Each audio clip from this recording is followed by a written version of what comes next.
కామారెడ్డి జిల్లా వ్యాప్తంగా జ్వరాలు విజృంభిస్తున్నాయి. చిన్న పెద్ద అనే తారతమ్యం లేకుండా జ్వర పీడితులు ఆసుపత్రుల పాలవుతున్నారు. డెంగీ, చికెన్ గున్యా, టైఫాయిడ్, మలేరియా జ్వరాలు విజృంభిస్తుండటంతో అనేక మంది ఆసుపత్రులు పాలవుతుండగా పదుల సంఖ్యలో మరణాలు సంభవిస్తున్నాయి. దీంతో జిల్లా ప్రజలలో ఆందోళన నెలకొంది. జిల్లాలను ఇప్పటి వరకు కేవలం 10 రోజుల వ్యవధిలోనే జిల్లాలో సుమారుగా 250 వరకు కేసులు నమోదవగా పదుల సంఖ్యలో డెంగ్యూ వ్యాధి బారిన పడి మృతి చెందారు.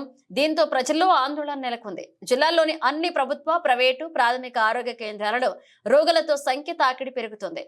సదాశివనగర్ మండలం భూంపల్లె గ్రామానికి చెందిన ఇద్దరు చిన్నారులు రంజిత్ 9 సంవత్సరాలు, మాన్యశ్రీ 12 సంవత్సరాలు, లింగంపేట మండలం కాయంపల్లె తాండాకు చెందిన బీటెక్ స్టూడెంట్ 21 సంవత్సరాలు, మెంగారం గ్రామానికి చెందిన అన్నం రాజు 42 సంవత్సరాలు, బిక్కనూరు మండల కేంద్రానికి చెందిన యువకుడు ఆటో మెకానిక్ స్వామి 32 సంవత్సరాలు, సదాశివనగర్ మండల కేంద్రానికి చెందిన యువకుడు నరేష్ 29 సంవత్సరాలు డెంగ్యూ వ్యాధితో చికిత్స పొందుతూ మృతి చెందారు.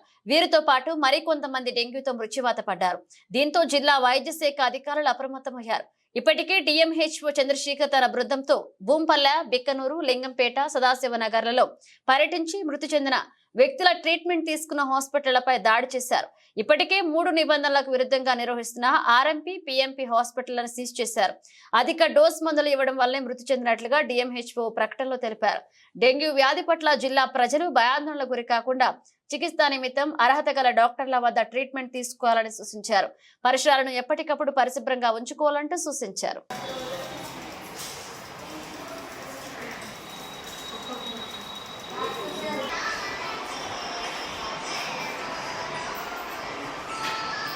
Doctor Ravindra Mohan, CSC Yellareddy superintendent. ఇక్కడ కామారెడ్డి డిస్ట్రిక్ట్ ఎల్లారెడ్డి గవర్నమెంట్ హాస్పిటల్లో పనిచేస్తున్నాను. ఇక్కడ ఫీవర్ కేసెస్ వస్తున్నాయి, బాగానే వస్తున్నాయి. కానీ ఏంటిదంటే వచ్చిన కేసులు మేము ట్రీట్మెంట్ చేస్తున్నాము, చేసి వాళ్ళు పేషెంట్స్ మంచిగా ఫీవర్ సబ్సైడ్ అయిపోయి మంచిగా ఇంటికి వెళ్ళిపోతున్నారు. మరీ డ్రాస్టికల్గా ప్లేట్లెట్ తగ్గడము, ఎక్కువ మొత్తానికి అయితే అట్లాంటి కేసెస్ అయితే ఇప్పుడు రిపోర్ట్ కాలేదు. మళ్ళీ డెంగ్యూ లాంటివి అనేది మామూలుగా వచ్చినా కానీ మామూలుగా ట్రీట్మెంట్ అవుతుంది. ఇప్పటివరకు కొన్ని 2-3 కేసులు వచ్చినాయి, అవి రిపోర్ట్ చేసినాము డిఎంఎన్హెచ్ఓ గారికి. అవన్నీ మంచిగా క్యూర్ అయ్యి ఇంటికి వెళ్ళిపోయారు. వాళ్ళకి మంచిగా ఓరల్ ఫ్లూయిడ్స్, ఐవి ఫ్లూయిడ్స్ అవన్నీ పెట్టి ఇది చేసినాము.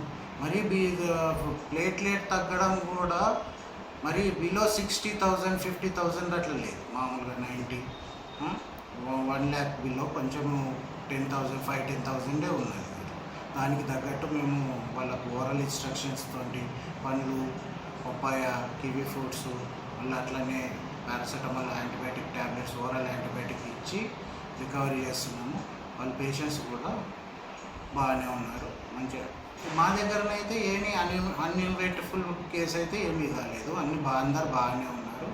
కానీ ఏంటిదంటే ఇప్పుడు ఇది 100 బెడ్ స్ట్రెంత్, కానీ 30 బెడెడ్ ఉన్నది. ఇప్పుడు 100 బెడ్ అయితే మాకు ఏంటంటే పేషెంట్స్ను ఓవర్లోడ్ ఏదన్నా అనిపించినప్పుడు తన సెల్ఫ్ ట్రీట్మెంట్ తీసుకోకుండా దగ్గరలో ఉన్న డాక్టర్ కానీ గవర్నమెంట్ హాస్పిటల్లో కానీ సంప్రదించి తగు టెస్టులు చేయించుకొని, పరీక్షలు చేయించుకొని మనం దాన్ని బట్టి డాక్టర్ సలహా మేరకు మందులు వాడినట్టయితే మనకు ఆరోగ్యంగా ఉంటాం.